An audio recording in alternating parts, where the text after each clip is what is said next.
Salut les amis, ça va? Beau matin, regardez le soleil est là. Ouais. On m'a posé une question. Baba Bear, tu fais quoi dans la vie? Et ben Baba Bear, il plante des arbres dans la vie. Il plante une forêt, Baba Bear. Alors voilà, sur le terrain, je vous montrerai plus en détail. Et ben là, il y a une forêt qui est en train de prendre vie. Et comment je fais? Je fais ça, j'ai un truc comme ça. J'ai dans la poche des graines. Bon là c'est de la noisette, mais moi je regarde tous les pruniers, tous les pépins, les noyaux, des pêchers, abricotiers, machin, tout ça, tout ce que vous bouffez, tout ce qui est toute graine.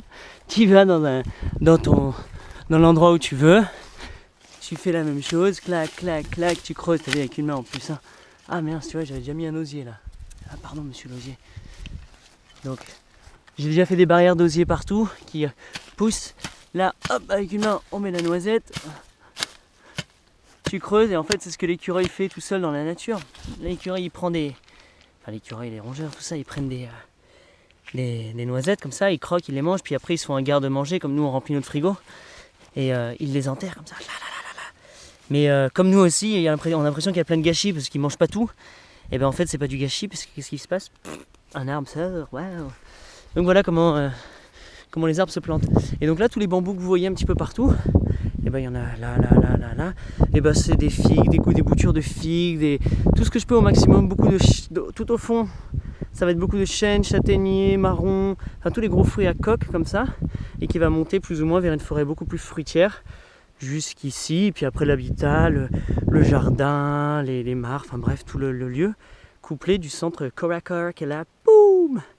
Donc voilà à quoi ça va ressembler. Là nous sommes en 2015, regardez l'année prochaine, dans 2 ans, dans 3 ans, et vous voyez the jungle. Après on achète ça, et ça, et ça, et ça, et ça, et ça, et ça. Et on fait la forêt france-azanienne. Voilà. Allez, vive la vie et vive les graines. Ouais pardon, à chaque fois je pense que c'est la fin de cette vidéo, puis ça continue, parce que je dis plein de trucs. Voilà par exemple... Je vous montre un petit peu moi. Après voilà, c'est plein d'essais, c'est de l'expérimentation. Moi j'y vais beaucoup à l'instinct. Peut-être que je me trompe complètement, mais je me dis que la pomme, qu'est-ce qu'elle fait la pomme? Le pommier, il fait une pomme, il fait plein de pommes, c'est superbe. Il fait une sorte de coquille, une sorte de couche épaisse, solide, bien, et puis qui est délicieuse, qui est robuste, elle peut rebondir, elle peut tomber, elle peut être transportée, qui est délicieuse. Donc généralement tu vas la croquer, crac, crac, crac, crac, tu vas finir le trognon, et homme sauvage que tu es, tu le jettes. Et donc l'arbre a réussi à envoyer ses graines plus loin. Il fait la même chose avec les oiseaux, etc. Donc je me dis que de toute façon quand les pommes tombent, c'est une enveloppe, c'est une sorte de matière organique, ça va faire une première fermentation, aller au sol, ça va lui faire comme une sorte de couche d'humus qui va faire, et de toutes les graines, elles vont peut-être rentrer en compétition, et une graine va partir, et là ça va être un franc, c'est un arbre franc. Donc là c'est une graine qui va faire pouf, elle va envoyer la racine mais très profond, pour vraiment survivre, donc pour aller chercher l'eau, etc. Et donc peut-être que les premières années, elle va doucement comme ça, elle pousse moins parce qu'elle se concentre essentiellement sur les racines. Et là après par contre ça fait un arbre vraiment très très résistant, résilient et qui monte très haut en hauteur.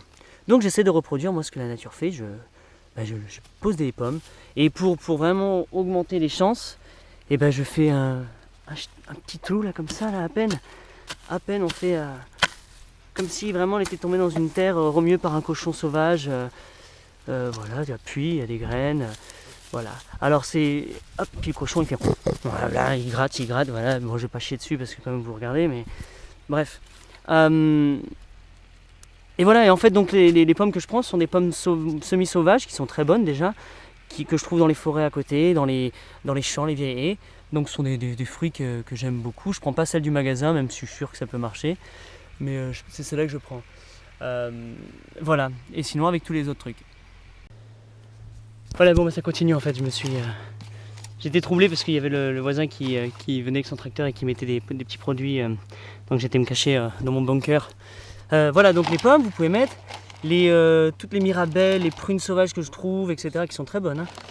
Toutes les pêches, tout ça. Idéalement, moi je les chope autour de chez moi, c'est-à-dire qu'elles sont déjà endémiques ici, elles connaissent ma terre, elles connaissent le climat, elles connaissent tout ça, donc elles sont de mieux en mieux. Pour optimiser mes chances, donc je mets des petits bambous, et autour de chaque bambou je scalpe un petit peu juste la terre, je donne 2 petits coups pour casser, et je mets, voilà, là on va mettre